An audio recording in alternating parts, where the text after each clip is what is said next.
Marc 8, les versets 22 à 26. Marc 8, 22 à 26. Toujours la divine présence.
Ils se rendirent à Bethsaïda, et on emmena vers Jésus un aveugle, qu'on le pria de toucher. Il prit l'aveugle par la main et le conduisit hors du village. Puis, il lui mit de la salive sur les yeux, lui imposa les mains et lui demanda s'il voyait quelque chose. Il regarda et dit : « J'aperçois les hommes, mais j'en vois comme des arbres, et qui marchent. » Jésus lui mit de nouveau les mains sur les yeux, et quand l'aveugle regarda fixement, il fut guéri et vit tout distinctement. Alors Jésus le renvoya dans sa maison en disant : « N'entre pas au village. »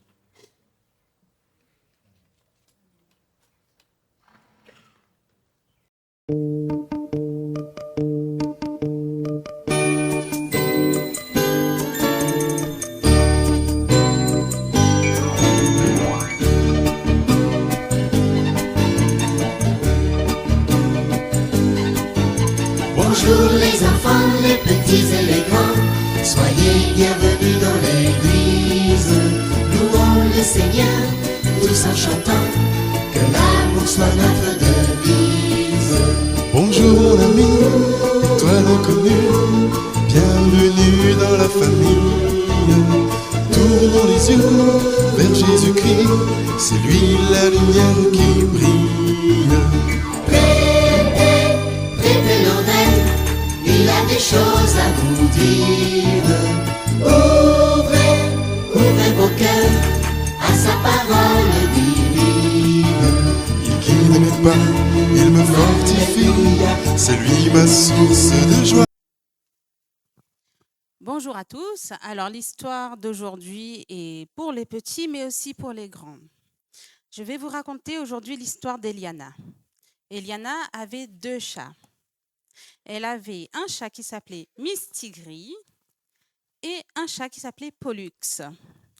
Pour ceux qui aiment les chats, vous savez qu'il y en a de très gros et de très fins. Alors, Mistigris, lui, il était un exotique short hair, c'est-à-dire qu'il avait le poil court, mais lui, il aimait se traîner toute la journée en passant de son tapis à son bol de manger. Il a fini, il repart sur son tapis, voilà. Il aimait bien se dandiner comme ça. Pollux, lui, par contre, non. Il aimait bouger. Il était vif. C'était un Norvégien. Il était musclé et il courait derrière toutes les petites bêtes qu'il y avait dans la maison.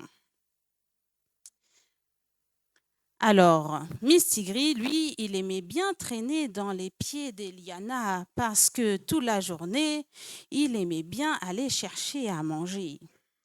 Un jour, alors qu'Eliana est dans la cuisine, elle va se préparer un petit goûter. Allez, on va se préparer un petit chocolat chaud. Pour du chocolat chaud, il vous faut quoi? Du chocolat, oui. Et du lait, exactement. Eliana allume donc le feu, elle met le lait dans la casserole et elle attend patiemment. Mistigri, qui était dans le salon, s'approche doucement. Ça sent bon, c'est quoi ça? C'est du lait. Est-ce que les chats aiment le lait? Oui, c'est bon ça le lait. Alors, il vient et il traîne dans les pieds d'Eliana. Moi aussi, je veux un petit peu de lait. Moi aussi, je veux un petit peu de lait. Mais on n'oublie pas Pollux. Pollux, lui, il était vif. Alors qu'il était en train de courir à droite à gauche dans la maison, Eliana, donc, elle est prête à sortir la casserole. Et là, Pollux, qu'est-ce qu'il fait? Il court dans les jambes d'Eliana. Qu'est-ce qui se passe avec la casserole? Elle se renverse sur les deux chats. Les deux chats, ils sont ébouillantés. Alors, Eliana, elle prend ces deux chats et les emmène dans la douche. Allez, on va les mettre à la douche avec de l'eau froide. Et quand les deux chats, ils sont tout propres, elle va les prendre un par un et elle va les essuyer délicatement. Eliana, elle aime ces deux chats. Que ça soit Mistigri, qui prend tout son temps, qui aime manger, ou que ce soit Pollux, qui est vif, musclé, qui aime courir à droite à gauche. Eliana aime ces deux chats, tous les deux pareils. Dieu aussi prend soin de nous quand on fait des bêtises ou quand on est sage. Pourquoi il prend soin de nous? Parce qu'il nous aime. Quelles que soient nos différences, Dieu nous aime. Alors, je vous laisse un petit coloriage. Et vous pouvez retourner à vos places.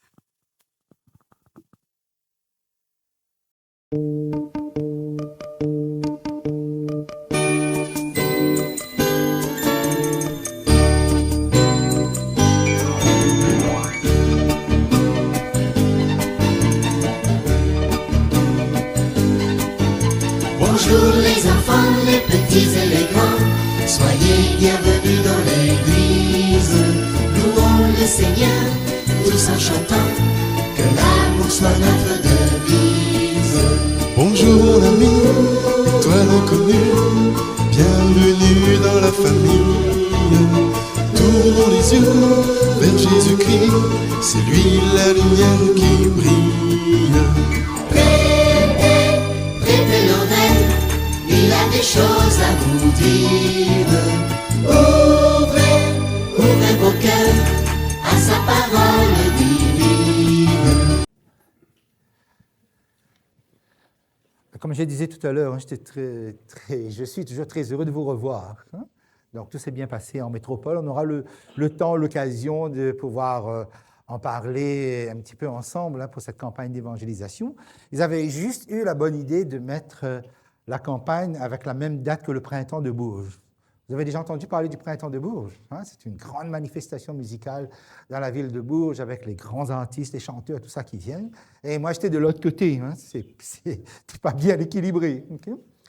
Mais je vous raconterai un petit peu comment les choses sont passées. On verra ça plus tard. Le Seigneur a vraiment dirigé toutes choses et on remercie Dieu pour cela.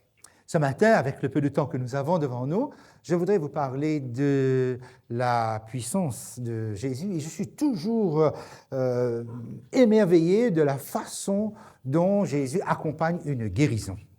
Alors, j'aimerais reprendre le texte avec vous dans Marc, au chapitre 8. Marc, chapitre 8, qui nous a été lu par Cédrine tout à l'heure.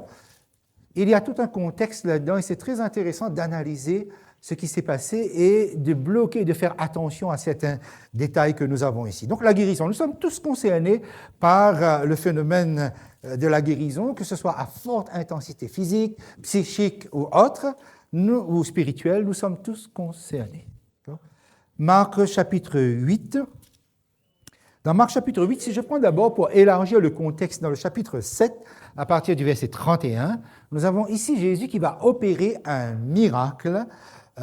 Au verset 32, on lui amena un sourd qui avait de la difficulté à parler, c'est-à-dire donc un sourd muet, atteint de la dysarthrie certainement, et on le pria de lui imposer les mains, verset 32, verset 33, il le pria part loin de la foule. Il le pria part loin de la foule, c'est-à-dire Jésus le décale de la foule. C'est-à-dire ça reste dans le champ visuel, mais le décale simplement. Retenez ça parce que c'est important pour le détailler.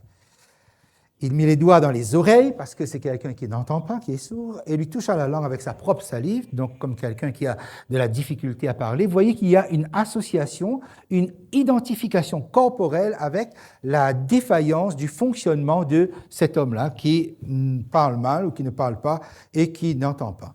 Verset 34, puis levant les yeux au ciel, il soupira et dit « Ephata », c'est-à-dire « ouvre-toi », et aussitôt, c'est-à-dire immédiatement, ses oreilles s'ouvrirent, sa langue se délia, il parla très bien. Jésus leur recommanda à tous, vous voyez, la foule n'est pas très très loin, il recommanda à tous de n'en parler à personne, mais plus il leur recommanda, plus ils le publièrent. Ils étaient dans le plus grand étonnement et disaient, il fait tout à merveille, même il fait entendre les sourds et parler les muets. Il fait tout à merveille. On retient ça ce matin, voilà l'image que nous avons de Jésus. Jésus fait tout à merveille. OK, c'est bon. Alors, vous voyez que Jésus n'a eu aucune difficulté pour débloquer ce problème-là. Le déblocage a été pratiquement facile, ça a été d'un trait, sans difficulté majeure. Voilà, tout se passe très bien. La seule chose, Jésus leur dit, surtout n'en parlez pas, c'était la recommandation. OK, mais vous venez de débloquer la langue d'un muet, vous dites ne parle pas, alors qu'il parle très bien maintenant, c'est difficile de bloquer le témoignage. Mais voilà, le déblocage est facile. Ensuite, il y a tout un ensemble d'événements, et arrive avec les disciples, nous sommes dans le chapitre 8, verset 14. Les disciples avaient oublié de prendre des pains, ils n'en avaient qu'un seul avec eux dans la barque. Et là, Jésus leur fit cette recommandation, mais gardez-vous avec soin du levain des pharisiens, du levain des rois. Mais là, les disciples ne comprennent pas. Les disciples raisonnaient entre eux et disaient, mais c'est parce que nous n'avons pas de pain. Jésus, l'ayant connu, lui a dit, mais pourquoi raisonnez-vous sur ce que vous n'avez pas de pain? Êtes-vous encore sans intelligence et ne comprenez-vous pas? Et là, on sent l'exaspération de Jésus, devant une maladie. Et là, je peux vous assurer que c'est plus difficile de débloquer ce qu'il y a dans votre tête, dans notre tête, qu'un dysfonctionnement biologique, physique et corporel. Regardez, 4 maladies. Verset 18. Avez-vous le cœur endurci? Maladie du cœur. Ayant des yeux, ne voyez-vous pas? La cécité spirituelle, l'aveuglement spirituel. Ayant des oreilles, n'entendez-vous pas? La surdité spirituelle. Et n'avez-vous point de mémoire? L'oubli. 4 maladies, maladie du cerveau étant le 4e. Et regardez jusqu'où ça va, verset 21, et Jésus, il lui a dit encore, ne comprenez-vous pas encore, toujours pas? Vous voyez l'exaspération? C'est que Jésus n'arrive pas à débloquer ce problème-là, cette maladie-là, cet ensemble de maladies-là. Comme quoi, écoutez bien, pour Jésus, aucun problème de débloquer une situation de maladie qui est physique, qui est corporel. Mais si vous avez un blocage dans votre esprit, si nous avons un blocage sur la compréhension, sur l'entendement, sur la connaissance, sur l'application, là, pour Christ, c'est impossible. Le déblocage est impossible. Autrement dit, si, malgré tout ce que Christ a dit, vous n'avancez pas, vous ne progressez pas, comme si Dieu ne peut rien. Pourquoi? Parce que tout est fait, tout est donné pour que vous atteigniez une claire compréhension des choses. Mais c'est bouché, c'est bloqué, ça n'avance pas, mais c'est là-dedans. Mais qui peut alors débloquer ce qui est là-dedans? C'est un travail que nous avons à faire sur le plan personnel. Autrement dit, Dieu ne peut rien pour nous si nous-mêmes, nous ne faisons pas un travail sur notre propre histoire, sur notre propre intelligence pour comprendre les choses et pour avancer. D'accord? Voilà la chose, comment ça se passe. Maintenant, arrive un 3e problème. Enfin, moi, je pose ça comme un 3e. Voilà, verset 22. C'est le texte qui a été lu tout à l'heure par Cédric. Ils se rendirent à Bethsaïda et on amena vers Jésus un aveugle qu'on le pria de toucher. C'est un aveugle. Donc, c'est la guérison d'un aveugle. On va l'appeler l'aveugle de Bethsaïda. Et d'emblée, le Saint-Esprit va disposer des informations pour que nous arrivions à comprendre le système de blocage. On peut avoir des blocages de toutes sortes, mais quand est-ce que pour Christ c'est facile de débloquer et quand est-ce que c'est compliqué. On avait vu un facile et on a vu un compliqué. Voyons un qui se situe entre les deux, justement. Un aveugle qu'on le pria de toucher. Un aveugle. Est-ce qu'un aveugle peut parler? Est-ce qu'il peut entendre? Alors notez bien ça, hein, on a parlé à sa place. Dans l'autre histoire, la guérison du sourd-muet, c'est normal, c'est les muets, c'est les sourds qu'on parle à sa place. Mais ici, on parle à sa place. Et suivez bien l'ensemble des événements parce que, en fait, le Saint-Esprit va disposer des indices pour que nous arrivions à comprendre pourquoi il y a des guérisons qui sont plus difficiles chez certaines personnes que pour d'autres. Alors, on le prie de toucher, d'accord. Que fait Jésus? C'est l'attitude, c'est le processus de Jésus qui nous interpelle ici. Verset 23. Il prit l'aveugle par la main, suivez bien, et imaginez, prit l'aveugle par la main et le conduisit, où ça?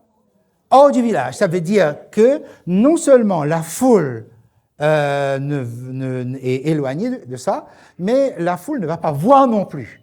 Autrement dit, Jésus va l'extraire d'un certain nombre de personnes, voire même des personnes qui l'ont amené jusqu'à lui. C'est carrément, il n'y a personne d'autre, il n'y a que lui et Jésus. Et vous pouvez imaginer, mes amis, cet homme qui est aveugle, mais qui peut parler et qui peut entendre, que Jésus prenne sa main pour la première fois. Jésus tient sa main et ils avancent ensemble sur un certain nombre de distances, parce que je ne sais pas combien de kilomètres nous amène hors du village.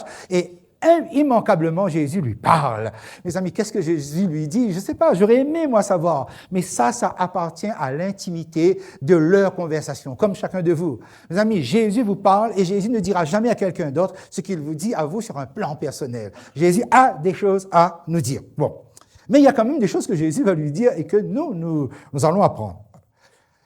Alors, donc, verset 23, Jésus le conduisit hors du village, puis il lui mit de la salive sur les yeux, vous voyez l'association, parce que sa défaillance corporelle, c'est au niveau de la vue, lui imposa les mains et lui demandait s'il voyait quelque chose. Là, notre version Louis II a mal traduit. Pourquoi? Parce que dans la version originale, il y a 2 points, on ouvre les guillemets, et Jésus lui pose la question, est-ce que tu vois quelque chose? Peut-être que certaines traductions, mais si vous avez la Tobe par exemple, mais bien d'autres, hein, ils ont remis, il y a une parole de Jésus qui est mentionnée ici. Vois-tu quelque chose? Nous avons au moins une phrase sur une question que Jésus lui pose. Vois-tu quelque chose? Tiens! Alors là, ça commence à devenir intéressant. Moi, je ne pourrais jamais demander à un aveugle s'il voit quelque chose, parce que je commettrais une gaffe. Jésus est la seule personne qui peut nous poser des questions sans que ce soit une gaffe. Okay? Vois-tu quelque chose? Alors, verset 24, il regarda et il dit, « J'aperçois les hommes, mais j'en vois comme des arbres et qui marchent. » J'aperçois les hommes, mais j'en vois comme des arbres et qui marchent. Mes amis, il y a un problème dans cette réponse. Quel est le problème de cette réponse? Oui, ça peut être ça. Mais quoi que si j'ai jamais vu un homme, que je vois un bipède passer, je dis, ah, c'est un homme, ça, non? Si pas. Un arbre, il ne marche pas, etc. OK? Encore? Quoi? Oui. Donc? C'est quoi qui va? OK, voilà, effectivement. Je vois que vous avez interrogé les textes, malmené, bousculé les textes pour extraire ce que le Saint-Esprit veut essayer de nous faire comprendre. Mes amis, il n'aurait jamais dû dire « je vois les hommes ». Pourquoi? Parce qu'il n'y avait pas d'hommes. OK? Jésus l'a enlevé, l'a retiré des hommes. Jésus l'a mis à l'écart. Qu'est-ce qu'il aurait dû dire en fait? Quand Jésus dit « vois-tu quelque chose ?» Qui était en face de lui? Jésus. Qu'est-ce qu'il aurait donc dû dire? « Je vois toi, mais je vois flou. » Or, il ne voit pas Jésus. Il voit les hommes. Oui? Mais parce qu'il n'en avait pas, c'est sûr qu'il n'en avait pas, puisque cette guérison doit se faire loin des hommes, loin de la foule, loin de tout humain. Donc, il n'y avait que lui et Jésus. Il aurait dû dire, je vois toi, Jésus, mais je te vois mal, je te vois flou. Et Jésus aurait recommencé. Non, c'est pas ce qu'il dit. Il dit, je vois, regardez bien, hein, j'aperçois, oui, j'aperçois quoi? Attends, j'entends pas bien l'article que vous dites là. J'aperçois, oui? Les hommes, et non pas des hommes. Parce que des, c'est un article indéfini. C'est-à-dire, je vois des hommes, des inconnus, tout est mélangé. Mais je vois quoi? Les hommes, c'est-à-dire l'article défini. Autrement dit, il est en train de parler d'hommes qu'il voit, mais des hommes précis. Quels hommes? Et pourquoi voit-il des choses qui ne sont pas?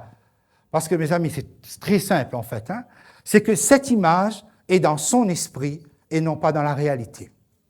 Et quand est-ce que nous avons des images qui restent fixées dans notre tête et qui ne sont pas dans la réalité? C'est-à-dire, nous voyons des choses qui ne sont pas dans la sphère, dans la dimension visible en face de nous.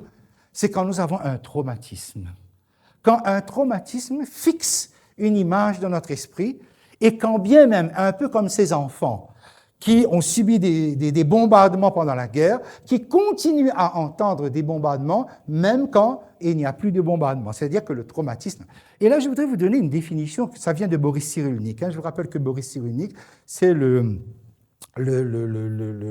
neuropsychiatre là, qui a beaucoup travaillé sur le phénomène de la résilience. La résilience est un terme de la métallurgie. Un fer est tordu, on arrive à le redresser pour en faire un usage. Ça a été appliqué aux hommes, c'est-à-dire nous sommes tordus à cause de nos traumatismes et des problèmes qu'on nous a posés, et on arrive à redresser notre vie au point que nous arrivons à être de nouveau opérationnels, à vivre normalement. Alors, Boris Cyrulnik nous dit ceci, c'est qu'il y a le trauma et le traumatisme, c'est deux choses différentes. Alors, qu'est-ce que le trauma? Et il dit que les hommes souffrent deux fois, contrairement aux animaux. Les hommes souffrent deux fois à cause justement de ce phénomène, trauma et traumatisme. Le trauma, c'est le coup que vous avez reçu à un moment donné, l'impact qui va occasionner une souffrance. C'est-à-dire, à un moment donné de votre histoire, soit vous êtes petit, soit vous êtes grand, ou soit machin, on vous fait quelque chose et ça va vous marquer. Ça, c'est le trauma, l'impact occasionné. Et qu'est-ce que le traumatisme? Le traumatisme, c'est le souvenir de cet impact-là, ce coup-là, et qui reste, qui demeure, et qui continue à vous faire souffrir. Ça, c'est le traumatisme. Donc, dans ce sens, il dit que l'homme souffre deux fois. Une première fois parce qu'on lui fait du mal, il y a un coup qui est porté, et une deuxième fois parce qu'il se souvient et il est capable d'interpréter, et avec le temps, ce traumatisme-là finit par prendre une certaine ampleur, au point que le traumatisme finit par nous faire souffrir plus que le trauma. C'est-à-dire que le souvenir qui est là, qui demeure, qui nous tourmente, prend des allures où, finalement, notre pensée tourne en boucle là-dessus. On n'arrive plus à s'en défaire. On ne pense qu'à ça. Et la mémoire, qui est normalement une mémoire évolutive, à ce moment-là, la mémoire n'évolue plus. Et on n'avance plus. On tourne comme ça en boucle et on continue à voir et parfois même à ressentir. Et le ressenti douloureux est parfois supérieur à ce qu'on nous a fait dans le passé. C'est pour vous dire à quel point et comment le cerveau travaille. Donc voilà. C'est-à-dire que quand on est dans un cas de traumatisme, c'est-à-dire quand un certain nombre de personnes, par exemple, nous ont fait du mal, eh bien, le souvenir reste tellement ancré au point que là, par exemple, cette personne, à l'évidence, les hommes qui l'ont emmené vers Jésus, ce sont ceux qui lui ont fait le plus de mal. Okay? Quand il dit les hommes, et ça va expliquer pourquoi Jésus, si vous vous rappelez un peu la lecture, Jésus lui a dit, rentre chez toi et ne retourne pas la fin du verset 26, n'entre pas dans le village. On dit, ne retourne pas vers ces hommes, ne retourne pas vers ces humains, parce qu'il y a un travail de rupture qu'il faut commencer, c'est-à-dire on entre dans le malaise post-guérison, parce qu'il y a un malaise après la guérison, et se reconstruire nécessite un environnement et qui nécessite un certain nombre de ruptures. Et vous remarquez donc ceci, c'est que Jésus est en face de lui dans une manifestation de puissance, et Jésus va devoir recommencer, parce qu'avec lui, ça ne se passe pas du premier coup. Donc, il va falloir, à cause de son traumatisme, parce qu'il voit ce qu'il ne faut pas voir, et surtout, là, mes amis, il va faire quelque chose, il va dire quelque chose, et ça nous permet aussi de comprendre pourquoi on a parlé à sa place. Simplement ceci, voyez, il dit qu'il voit, et là, effectivement, Martine a fait ressortir que les arbres ne marchent pas, mais justement, il dit, il voit les hommes, mais il en voit comme des arbres qui marchent. Est-ce qu'un arbre marche? Non. Okay? Un arbre, c'est fixe. Un arbre, ça a ses racines. Un arbre n'a pas de mouvement, sauf si le vent souffle un peu. Un arbre est prévisible. Un arbre est saisonnier. Un arbre répète toujours la même chose chaque année, de la même façon, autant que possible. Voilà. Et il voit les hommes comme cela. Il a fini par avoir une image des hommes qui se traduit maintenant dans ses paroles. C'est-à-dire, pour lui, un homme, ou en tout cas les hommes, ça a l'apparence de mouvement, mais ça n'évolue pas. Ça donne l'impression d'avancer, mais ça n'avance pas. En fait, ce sont des arbres prévisibles qui parlent de la même manière, qui disent la même chose, qui pensent la même chose, qui font la même chose, en fait, qui ne progressent pas. Et il donne ici quelque chose à la manière poétique, je dirais à la manière poétique, parce qu'il y a deux façons. Si ces hommes-là l'avaient entendu, il aurait dit « Hé, c'est quoi les hommes qui marchent? C'est comme les arbres, tu dis n'importe quoi, mais vraiment, c'est du grand n'importe quoi. » Et on a raison de parler à ta place, parce que quand tu causes, quand tu dis des choses, c'est pour dire des bêtises. Ça, c'est un premier comportement auquel sans doute il est habitué, parce que c'est quelqu'un qu'on maintient dans son traumatisme. Mais le traumatisme se nourrit, ça, soit par soi-même, soit par des comportements qui se répètent dans notre vie. Dans le foyer biologique d'où on vient, dans le foyer qu'on crée par la suite, etc. Oui, il y a des répétitions comme ça qui sont... Alors, mais il a dit ceci. Écoutez bien ça, Il y a deux façons de se positionner par rapport à sa phrase. Il a dit « L'homme est un arbre qui marche ». Alfred de Vigny, Rimbaud, Victor Hugo, et tout ce que vous voulez comme grand poète, peut-être n'aurait jamais pu dire les choses d'une manière aussi bien, mais d'une manière aussi, sans doute aussi réelle, quoi. Parce qu'on peut aussi admirer cette phrase, dire « Hé, c'est beau ce que tu es en train de dire, l'homme est un arbre qui marche ». C'est une description, mais qui peut être une description poétique. Si ce n'était pas aussi dramatique, en fait. Pourquoi? Parce qu'il est en train de dire ceci. Quand Jésus va lui dire « Ne retrouve pas ces personnes », c'est-à-dire il y a un environnement qui est aliénant. C'est cet environnement aliénant, et on comprend pourquoi Jésus l'a sorti du village, l'isole, le met à part. Mais vous remarquez, quand quelqu'un a un traumatisme qui est aussi profond, la guérison est plus lente. C'est-à-dire il va falloir que Jésus recommence. Il va falloir que Jésus se reprenne à deux reprises pour atteindre l'objectif. Autrement dit, le mouvement de Christ ne peut pas être fluide parce que c'est arrêté. Pourquoi?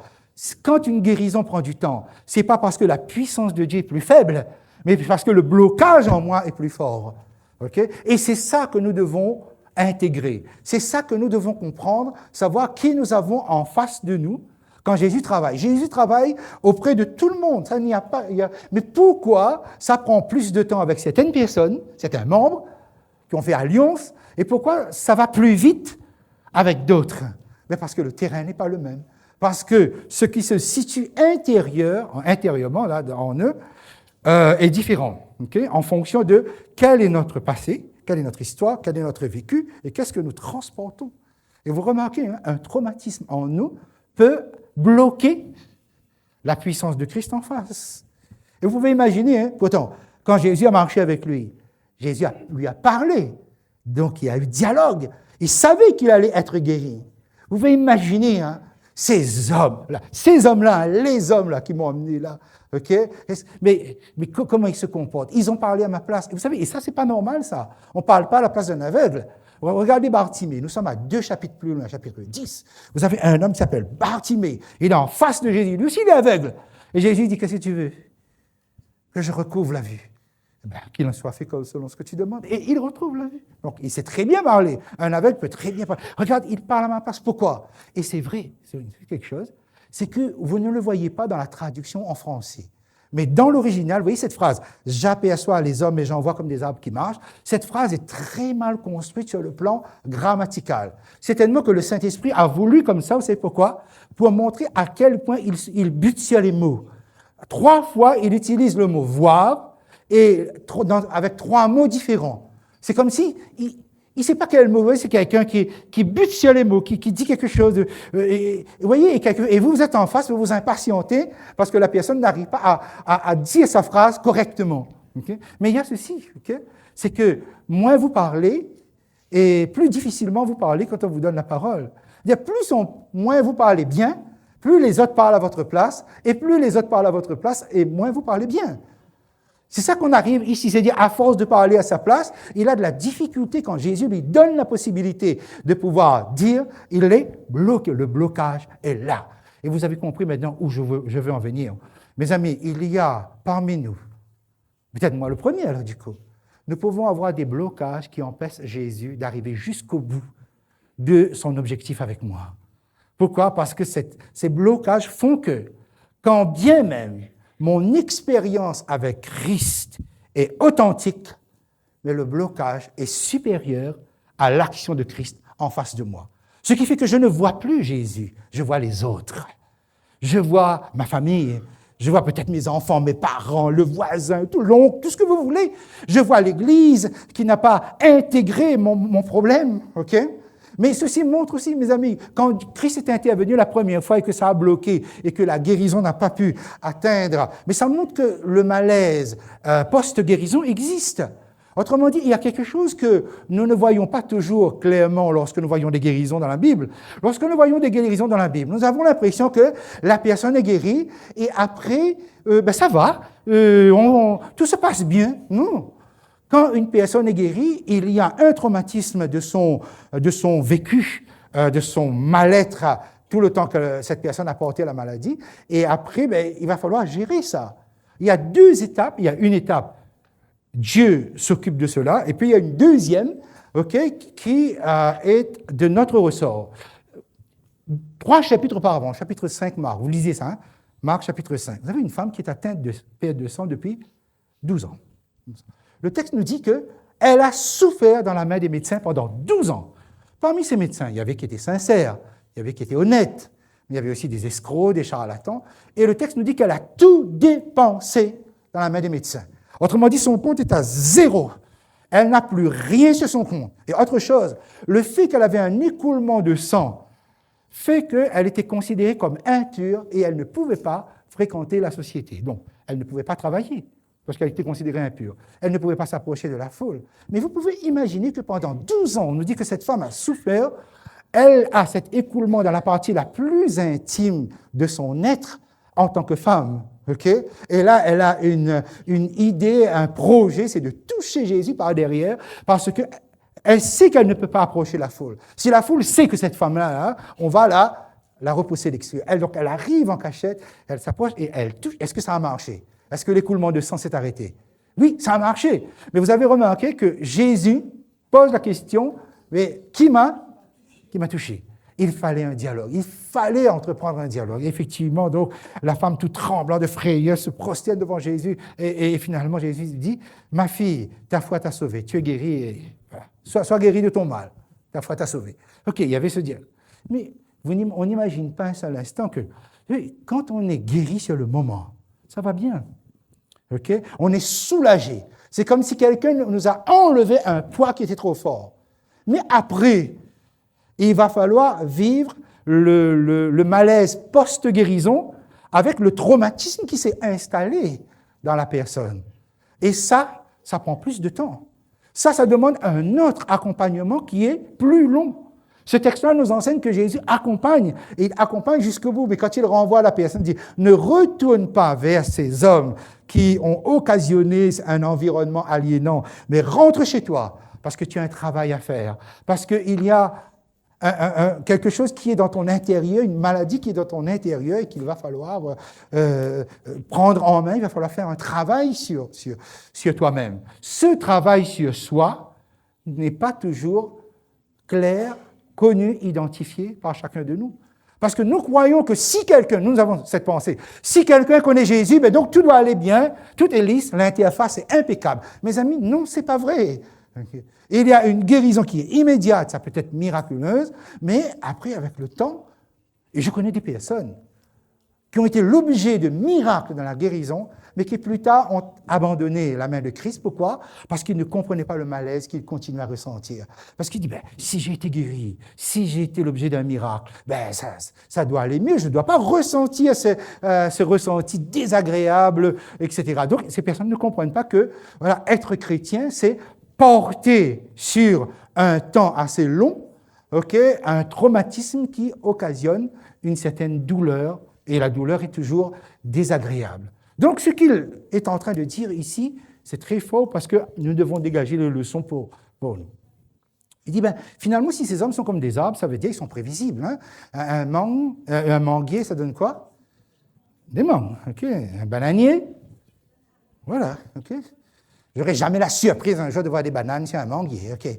Ça, là, je serais vraiment surpris. Donc, un arbre, c'est intéressant quand c'est un arbre, okay? Mais quand ça devient routinier, quand ça répète les mêmes choses, quand ça tourne sur les mêmes choses, c'est-à-dire, autrement dit, quand ça me prend la main, ça me prend la main dans la routine de prendre ma main. Okay? Et avec quel sentiment? Et d'ailleurs, posons-nous la question, pourquoi ils ont amené cet aveugle-là devant Jésus? Qu'est-ce qu'ils voulaient? Le bien de l'aveugle ou bien finalement être un peu tranquille, ne plus avoir à trimballer cet aveugle-là partout? Okay? Allez savoir maintenant, parce que tout le champ ou l'espace est ouvert pour pouvoir essayer de comprendre ce que lui, il a vécu. Et il est en train de dire, mais quand les humains me parlent, ils me parlent de la même manière. Il y a un mépris incroyable. Quand ils me tiennent la main, ils ne ressentent rien. C'est pas comme quand Jésus tient notre main, vous voyez. Donc, il y a tout ça. Et finalement, écoutez bien, c'est très fort ce qu'il dit, parce qu'il dit quelque chose. Il dit quand l'homme répète toujours la même chose, les mêmes erreurs, quand on ne progresse pas, on devient méchant. OK? On devient méchant. Alors, posons-nous et regardons bien et analysons les choses pour notre propre édification et notre propre spiritualité. Posons-nous la question si nous sommes de ces humains qui nous arrivons à accompagner des personnes qui sont parmi nous avec ces mêmes sentiments, ou bien nous sommes de ceux qui ne progressent pas. Parce que lui, ce qu'il a posé comme diagnostic ici devant Jésus, c'est quand l'humain, il finit par répéter tout ce qu'il fait comme un arbre, il devient méchant, il devient indifférent, il devient égoïste. Et je me demande si je ne suis pas devenu comme ça. Vous comprenez ce que je veux dire? Je me demande si finalement ce n'est pas ma propre radiographie spirituelle qui est posée là. En fait, cet homme qui parle mal me fait penser à ces personnes qui sont illettrées. Vous savez, les gens qui sont illettrés, ne croyez pas qu'ils ne savent pas poser des diagnostics. Et souvent, même dans l'Église, les églises adventistes, nous avons des personnes qui ne savent ni lire ni écrire, qui sont toujours assis dans un coin, mais on ne va pas leur demander de faire l'école du sabbat, ou bien même ils ne vont pas intervenir, mais ces personnes ont un sens de l'observation. Et quand on leur pose des questions du fait même de leur handicap, je peux appeler ça comme ça, mais je le mets entre guillemets, fait qu'ils ont développé un sens de l'observation et du diagnostic qui est très précis sur l'Église. Et j'aime bien parler avec ces personnes, parce que ces personnes, avec une extrême simplicité, voire même avec même une mauvaise formulation de phrases, de mots mal alignés, arrivent à nous dire des vérités qui sont les plus profondes, en fait. Okay? Donc, cet homme-là, avec son handicap, avec ses blocages, finalement, nous apprend beaucoup sur ce que sont les individus. Parce qu'au fond, s'il est dans cette situation, et c'est ce qui fait ressortir, c'est à cause des humains. Vous savez pourquoi vous avez des blocages? C'est à cause des hommes. Ce ne sont pas les animaux qui nous plongent dans la dépression. C'est très rare que j'entends quelqu'un me dire « Ah, là, mon chat, il m'a mis en dépression ». Non, c'est à cause de la bêtise humaine. 99% de nos malheurs viennent de ce que les humains sont méchants.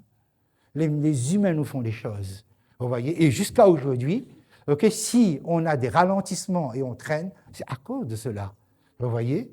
Et du coup, mes amis, maintenant, nous tous, sans exception, positionnons-nous dans une transformation. Regardons autour de nous.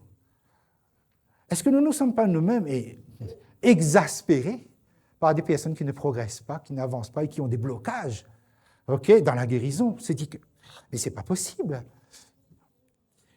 Il a fait une expérience extraordinaire avec Christ. Mais pourquoi on ne voit pas l'avancée de cette guérison-là? Et nous pouvons être amenés, malheureusement, à comparer ce qui n'est pas comparable. Vous savez, si vous tournez avec moi 2 pages de votre Bible, Marc chapitre 10. Vous avez quelqu'un là, c'est un aveugle, il s'appelle Bartimée. Jésus se rend à Jérusalem. Il est là, il est aveugle, il est assis, il est tout seul, lui. Il n'y a pas d'homme là autour, il n'y a pas d'environnement aliénant. Okay? Et il est là tout seul. Verset 46. Jésus arrive à Jéricho, Bartimée, mendiant aveugle, etc. Verset 47. Il entendit que c'était Jésus de Nazareth. Parce qu'il a posé la question, c'est quoi ce bruit? Et il se mit à crier, fils de David, de Jésus, aie pitié de moi. et plusieurs le reprenaient. Vous savez, le mot reprendre ici, c'est faible, hein, mais en fait, c'est un mot très fort. Hein. C'est-à-dire que le mot qui est là, c'est comment dire ça? C'est vraiment une agression pour qu'il ferme sa bouche, en fait. Parce qu'il nous dérangeait, là, on est en train de suivre le maître, on est bien, on traverse la ville de Jéricho, etc. Et lui, il hurlait. Pourquoi il peut parler, hein? Pas seulement parler, mais hurler. Okay. Et fils de David criait beaucoup plus fort, hein? Il criait beaucoup plus fort, fils de David, aie pitié de moi. Jésus s'arrêta et dit, appelez-le, appelez-le. Eh, vous savez, moi je pense que Jésus aurait pu faire 2 pas, 3 pas, 4 pas, et aller vers lui. Alors, pourquoi dire appelez-le? Qui devait l'appeler? C'était les hommes qui étaient autour de lui et qui étaient en train de le rabrouer, voilà, violemment pour le faire taire. D'accord. Et il appelait l'aveugle en lui disant quoi? Prends courage, lève-toi. Est-ce que c'est bien là par contre? Est-ce que c'est joli? C'est bien dit. Oui, c'est... Prends courage, lève-toi, il t'appelle. Comme quoi, les personnes qui nous parlent mal peuvent aussi nous parler bien quand ils veulent. D'accord? Entendez une parole de Jésus ce matin qui vous dit, révisons nos paroles aux uns aux autres, les uns sur les autres. Parce que si nous parlons mal, nous pouvons aussi parler bien. Regardez comment dire. Prends courage. Allez, lève-toi, t'appelle. C'est bien dit, hein? C'est pas rabroué, c'est pas agressé, là. C'est superbe. Et si on pouvait se parler comme ça tout le temps? OK? Bon, allez. L'aveugle, verset 50. L'aveugle jeta son manteau. C'est quoi son manteau? Vous avez dit, son manteau, c'est son parapluie. C'est ce qui permet de se couvrir quand il fait froid et quand il fait chaud, ça, etc. Okay, ça lui protège du soleil. C'est sa vie, c'est sa maison, son manteau. Et il jette tout ça. Okay? L'homme qui comprend immédiatement qu'il y a quelque chose qui va se passer et qui va révolutionner mon existence. Il se leva d'un bond, hein, et c'est lui qui va vers Jésus. Mes amis, est-ce que quelqu'un lui a pris la main et dit, Bartimée, tiens, ben, puisque je suis en train de bien te parler, allez, je te prends la main, je t'emmène jusqu'à Jésus. Est-ce qu'on a besoin qu'on lui prenne la main, celui-là? Non. Il n'a pas besoin qu'on lui prenne la main, OK? Parce que, pourquoi? Cet homme a repéré dans l'espace où était Jésus, uniquement parce que Jésus a parlé. Il se repère, et il va droit, il va, d'une manière directe, il va sur Jésus, on ne lui prend pas la main. Okay? Il n'a pas besoin Et verset 51, Jésus prenant la parole, il lui dit, que veux-tu que je te fasse? Rabouni. Regardez comment il parle bien. Hein? Rabouni. Rabouni, c'est différent de Rabbi. Rabouni, c'est mon maître. Rabbi, c'est maître. Rabouni, c'est mon maître. Je veux que je recouvre la vue. Il parle tellement bien qu'il ne dit pas, je veux voir enfin une fois de ma vie. Non, que je recouvre. Quelle est la différence? Voilà, il voyait auparavant et maintenant il demande à retrouver. Verset 52, Jésus lui dit, ben va, ta foi t'a sauvé. Et aussitôt, il recouvra la vue et suivit Jésus dans le chemin. Et le texte de Luc nous apprend qu'il était dans la louange, il glorifiait Jésus. Vous avez vu? 2 aveugles sur le chemin de Jésus, 2 aveugles sont guéris, mais différemment. Okay? Il y a un qu'il faut prendre la main, qu'il faut parler, il faut emmener, il faut prendre la salive, mettre sur les yeux, redemander, etc. Ça prend le temps. L'autre, il saute d'un bond, il arrive devant Jésus, qu'est-ce que tu veux? Que je recouvre la vue? Ben, OK, recouvre la vue. Et paf, il recouvre la vue. Et pas de dialogue, hein, il court derrière Jésus, là, il chante, il loue, etc. Mes amis, 2 personnes qui ont la même maladie, mais qui sont guéries différemment. Pour l'un, c'est extrêmement rapide, pour l'autre, c'est plus long. Alors, nous pouvons avoir la tentation, hein, de comparer les deux. OK? Parce que je pourrais m'impatienter devant l'aveugle de Bethsaïda et dire, mais je ne comprends pas. OK, mais pourquoi ça traîne comme ça? Pourquoi tu vois encore ce traumatisme-là? Ben, fais comme Bartimée, regarde Bartimée là-bas. Tout de suite, ben oui. OK? Mes amis, si nous faisons ça, l'aveugle de Bethsaïda pourrait culpabiliser, dire, ben, c'est vrai finalement, quand je regarde l'autre là-bas, comment il va bien, moi je traîne, je me demande si ce n'est pas moi le problème, donc il culpabilise. Mais Bartimée, lui, de son côté, pourrait aussi être méprisant. Il dit, écoute, regarde, ça va, moi j'ai tourné la page depuis longtemps, je ne comprends pas pourquoi ce traumatisme est en toi. Allez, il faut commencer, hein, c'est le passé, etc. Vous connaissez la scie musicale, hein? Nous avons des scies musicales. Mais non, tu as Jésus. Mais non, c'est le passé. Mais non, il faut tourner la page. Comme si c'est moi qui ai choisi de ne pas tourner la page. Mais non. Okay? Mon terrain, mes prédispositions, mon histoire, ce n'est pas l'histoire de Bartimée. Bartimée, lui, n'a pas de problème, lui. Il n'a pas de traumatisme. Il avait la vue, il a perdu, il le retrouve, il attendait ça, ben il le retrouve, et c'est bon. Vous voyez? C'est pour vous dire que à quel point nous, dans l'Église, mes amis, même si nous avons la même maladie, nous aurons des expériences différentes avec Jésus. Certaines personnes vont mettre plus de temps pour voir, pour apercevoir et sentir. D'autres vont le faire automatiquement. Surtout, ne nous mettons pas à juger. Ne nous mettons pas à condamner. Ne nous mettons pas à être là avec impatience lorsque nous comparons les uns les autres pour dire « regarde un tel, regarde, ou bien alors mieux encore, regarde-moi ». Voilà, ça c'est le... C'est comme si, je suis le modèle de toute chose. Non, mes amis, l'histoire est différente. Et vous avez remarqué comment Jésus prend ce temps-là pour accompagner. Donc, dans l'Église, nous avons des personnes qui expérimentent très rapidement avec des résultats très rapides. Et nous avons des personnes qui expérimentent plus lentement avec des résultats qui tardent à venir. Mais Jésus est là. Jésus est en face de ces personnes-là. Et ça, nous devons rien faire, rien dire qui marque l'impatience, ce qui fait que la personne finit par se décourager, culpabiliser, finalement, la personne disparaisse. Prenons le temps nous-mêmes d'avoir cet accompagnement-là, cette compréhension, cet amour. C'est ce que l'apôtre Paul dit. Faites accueil à ceux qui sont faibles dans la foi. Non pas parce qu'ils ne croient pas, mais parce que l'expérience de la vie les amenait à connaître un ralentissement. Ça, c'est l'amour. Je vais vous dire une chose. Quand on parle de traumatisme, vous savez que Jésus va garder pour l'éternité les traces de ses mains et de ses pieds. On va prendre le texte ensemble, 2 textes pour terminer. Zacharie. Alors, Zacharie, vous êtes dans l'Ancien Testament. Vous êtes à la fin de l'Ancien Testament. Vous avez Matthieu, début. Vous avez Malachie, Zacharie. Si vous êtes à reculons. Alors, vous avez Malachie et Zacharie.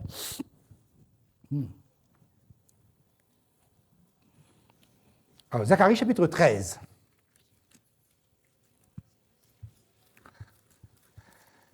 Zacharie, chapitre 13, vous avez verset 6. Et si on lui demande, mais d'où viennent ces blessures que tu as aux mains, il répondra, c'est dans la maison de ceux qui m'aimaient que je les ai reçus. Épée, lève-toi sur mon pasteur, etc. Les plus grands traumatismes viennent de là où, de notre propre maison. C'est dans la maison de ceux qui m'aimaient que je les ai reçus. Pourquoi? Ça veut dire que Jésus a souffert doublement, d'abord le mal qu'on lui fait, le coup, le trauma, mais ensuite c'est fait par, voilà exactement, ce qui était censé l'aimer. Et il va porter ça pour l'éternité. C'est pour vous dire que si jamais, quelle qu'ait été la beauté de votre expérience avec Jésus, vous sentez que ça ne va pas, ne trouvez pas ça si anormal que ça. Parce que le traumatisme fait partie maintenant de votre histoire. Et quelquefois, moi, je dis, mais Seigneur, pourquoi tu n'enlèves pas? Ça, c'est notre prière à tous, parce que c'est désagréable quand même d'être chrétien. Et hier soir encore, j'étais avec quelqu'un au téléphone qui me disait, mais un chrétien ne doit pas ressentir ça, je ressens ça. Et elle culpabilisait, à tort. Parce que un traumatisme, si on vous a fait quelque chose, c'est dans votre histoire. Dieu ne peut pas l'enlever. Pourquoi? Parce qu'entre-temps, votre personnalité a été formatée sur ce traumatisme-là. Vous enlevez le traumatisme, c'est vous arracher votre propre personnalité. Parce que Dieu vous aime comme vous êtes, comme il vous a trouvé. Il vous a trouvé avec le mal qu'on vous a fait dans votre histoire. Et là, il y a quelque chose qui accompagne avec un ressenti douloureux. Jésus va porter ça, il va être avec vous, il va souffrir avec vous, mais il ne va pas l'enlever. Pourquoi? Parce que c'est votre personne, parce que c'est votre histoire. Oui, on vous a fait du mal, mais regarde moi-même, on m'a fait du mal. C'est ce que Jésus fait ressentir. Et savez-vous que lorsque nous serons sur la nouvelle terre, il y aura encore un processus de guérison qui se met en place. Prenez avec moi Apocalypse 22. C'est notre dernier texte maintenant. Okay? Apocalypse chapitre 22, nous sommes sur la nouvelle terre. On va dire comme ça, okay? Sur la nouvelle terre. Verset 1er, et il me montra un fleuve d'eau de la vie, limpide comme du cristal qui sortit du trône de Dieu et de l'agneau. Et au milieu de la place de la ville, sur les 2 bords du fleuve, il y avait un arbre de vie. L'arbre de vie, on mange le fruit pour la vie éternelle. Produisant 12 fois des fruits, rendant son fruit chaque mois, et dont les feuilles servaient à la guérison des nations. Vous pouvez se poser la question, mais j'ai un corps nouveau. On m'a donné un corps incorruptible, un corps immortel. Pourquoi est-ce que j'aurais encore besoin d'une guérison sur la nouvelle terre, alors que tout a été transformé? Non. C'est-à-dire que l'histoire de l'humanité est maintenant imprégnée d'une fissure, d'une blessure, parce qu'on ne va pas nous enlever la mémoire. Mais seulement la seule chose, c'est que le souvenir n'aura pas l'impact que cela a comme actuellement. C'est-à-dire qu'on ne va pas ressentir la douleur, mais on aura besoin d'un processus qui accompagne ce traumatisme jusque dans l'éternité, en fait. Okay? Donc, il y a des feuilles qui servent à la guérison des nations. Donc, mes amis, et je le dis à vous tous, tous nous avons besoin que Jésus nous guérisse. Et Jésus ne manque pas de le faire. Mais quand vous ressentez un certain nombre de malaises post-guérison, ne pensez pas un seul instant, c'est parce que donc mon expérience n'a pas été complète, n'a pas été totale. Non, pas du tout. C'est votre traumatisme qui mène Jésus sur un temps plus long avec vous. Et s'il y en a parmi nous qui sortent de joie, parce qu'on se dit, mais voilà, oh l'aveugle de Bethsaïda, voilà, regarde. Et c'est vrai que Bartimée chantait des louanges, des cantiques. Mais voilà, pourquoi tu es triste comme ça quand tu es à l'église? Fais comme Bartimée, la chante. Regarde là comment là, il donne paquet là, dans la louange. Fais pareil, il chante faux, mais il chante. Ok? C'est pas qu'il chante faux, j'ai dit ça comme ça pour l'argument. Mais c'est pour vous dire qu'en fait, ok, c'est que oui, c'est normal qu'il y a des personnes qui arrivent là le samedi matin qui ne sont pas bien. Samedi dernier, ils étaient mieux, ils disaient bonjour, ils chantaient, mais là, ça arrive, ils sont là. Okay, accompagnons ces personnes-là, mettons la main sur l'épaule, sourions, prions avec eux si jamais ça doit. Dites un petit mot, vous n'avez pas besoin de faire toute une séance de psy avec eux. Dites un petit mot que vous êtes là, qu'on est ensemble. C'est ça, la famille de Dieu. C'est ça. Que rien dans nos paroles, notre comportement n'entrave l'action que Jésus est en train de faire avec eux. Que Dieu vous bénisse. Ainsi, mes amis, que Dieu vous accompagne, quelle que soit la douleur, quelles que soient les cicatrices qui ne se referment pas. Moi, j'ai une conviction que Jésus accompagne chacun de nous ce matin. Et cette douleur, bientôt, ça va partir. Il y aura un autre processus de guérison, mais ça partira. Moi, j'ai cette confiance que le Seigneur mènera jusqu'à son terme toute œuvre qu'il aura commencée. Amen. Thank you.